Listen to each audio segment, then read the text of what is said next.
Pattie, we are live on LinkedIn now, and I wanted to bring you on as my podcast guest, who is going to be featured in the podcast that's coming out tomorrow, or tomorrow morning, 6 a.m. GMT. And I would like to take this opportunity to introduce you as my guest prior to that launch coming out, and have a discussion about what topics we cover in the podcast. So would you like to kind of do a bit of an intro?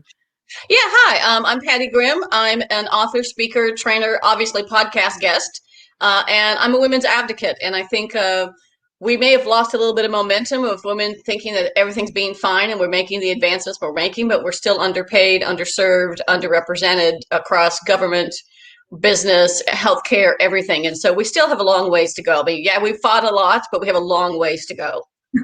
Yeah, and we have, I think we've made quite a few strides at the moment, but I think disturbingly, there's a couple of pieces of research that have come out recently saying how impacted women are, and they're more impacted by the COVID situation than men have been. And I suppose the importance of helping women to stay at work. So I think it was 1 in 4 are looking to slow down or to leave the workplace altogether. So can we talk a little bit about that research first, and then we can talk about the podcast? So this came out earlier this month, so it's very, very recent, or earlier last month it came out. It's a joint study that goes on annually between McKinsey and the Lean In organization. It was started by Sheryl Sandberg, and we all know who Sheryl is. And they did a recent research study, and they found that 1 in 4 women, or, you could look around at any company and say 1 in 4 of us may be gone. They're either considering downsizing their careers or leaving the workforce because of so many pressures from COVID. And while men are helping and are being allies, most of the burden of the homeschooling, keeping the family together, you're all working in the same small space, locked together. In some cases, you may be able to get out occasionally, but it's having a more pressure on women, and more women are considering leaving the workplace completely or downsizing their career because of the pressures from COVID and everything else that's going on. And it's so interesting that there was this video about 6 months ago that was really cute. This gentleman's, interviewing for a job, and he's on a video interview, and his little kid comes in, and the wife crawls in and tries to pull the baby out of the room while he's doing the interview. And it went all over the internet. Everybody said, "Oh, isn't that cute? Oh, isn't he a great dad?" Yeah. A woman is on a virtual call, could be Zoom or Teams or any virtual call. She's on a virtual call. She's doing her best to hold it together. The kid walks in, and what some people are thinking is, I wonder how she's holding it together. And so it's so important for women to be happier at work today and find ways to find themselves without having to leave the workforce. Or if they do need to leave the workforce, how do we welcome them back? Yeah. Yeah, and that is something that we talk about on the podcast, this idea of returnship. And remember, you were saying that it's not really that big in the States. I think it's starting to get bigger here, certainly. So if a woman leaves for an extended period for maternity leave to care for her elderly parents, things like that there are policies and programs in place here to help them in a lot of companies, not every company, but in a lot of companies, to welcome them back into the workplace. And, it's so important to be able to do that to support women and to help them to stay in the organization. I suppose maybe we can talk a little bit about why it's important to have women at work to begin with, but also in those senior leader positions. What they're really finding, and there was a second research study done by IBM that is showing what a lot of companies are doing right, but what many companies are doing wrong when it comes to women, and it also applies to people of color. What they're doing in terms of putting together employee resource groups and helping them be, part of the organization, and helping them advance, and doing sponsorships and mentorships with women and people of color.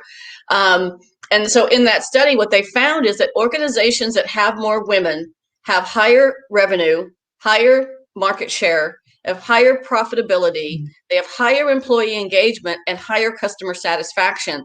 And those are the critical business metrics. So we really do need that blended, inclusive workforce, because women and people from different backgrounds or people of color bring in different perspectives. And those perspectives should be respected, because that's your buying public.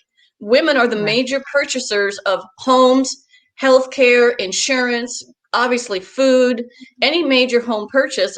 The woman is a major decision maker, and you need women in your company to have that mindset about, well, how do we make this applicable to women? How do we make this work for women of all ages and all stages of their career? And so I think that's really important too, to keep in mind. There's a financial benefit as well as a philanthropic benefit of having more women in the workforce. Women just see things differently. Yeah, absolutely. I read a book recently called Invisible Women, and showing that there's a lot of gaps in the data that we obtain about differences in gender and how men and women make different decisions and have impacts. I'll talk about that on another LinkedIn Live, or in another post or something like that. But it just showed the importance of having women in decision-making positions, in senior positions in organizations.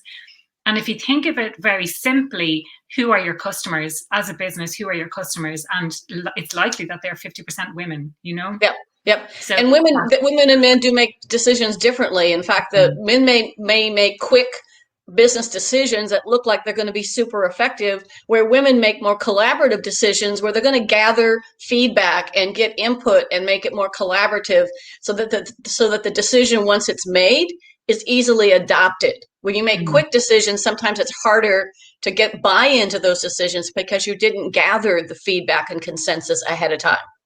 So there may be a timing difference in how we make decisions. There's no right or wrong in this world, right? It's just different. And to be honest, for any company, sameness is the kiss of death.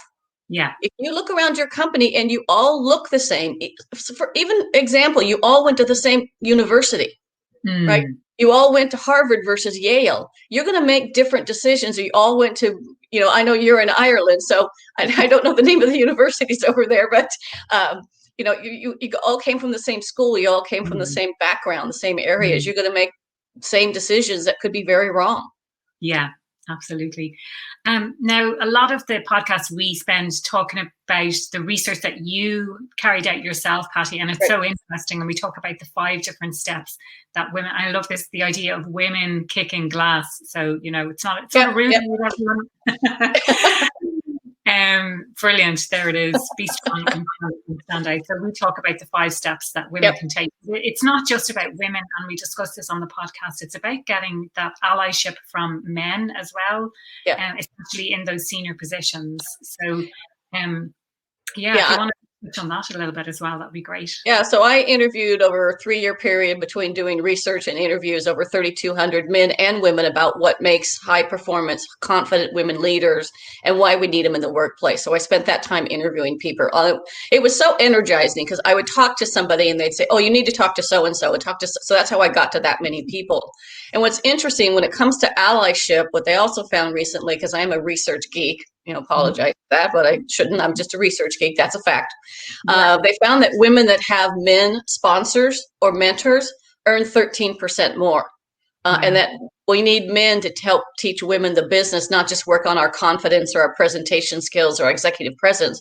We need actually men to teach us the business, and women to take roles in high risk profit and loss organizations, like head of sales for Ireland or head of sales for Europe, and not just HR or marketing, which sometimes women seem to get tunneled into those kind of roles.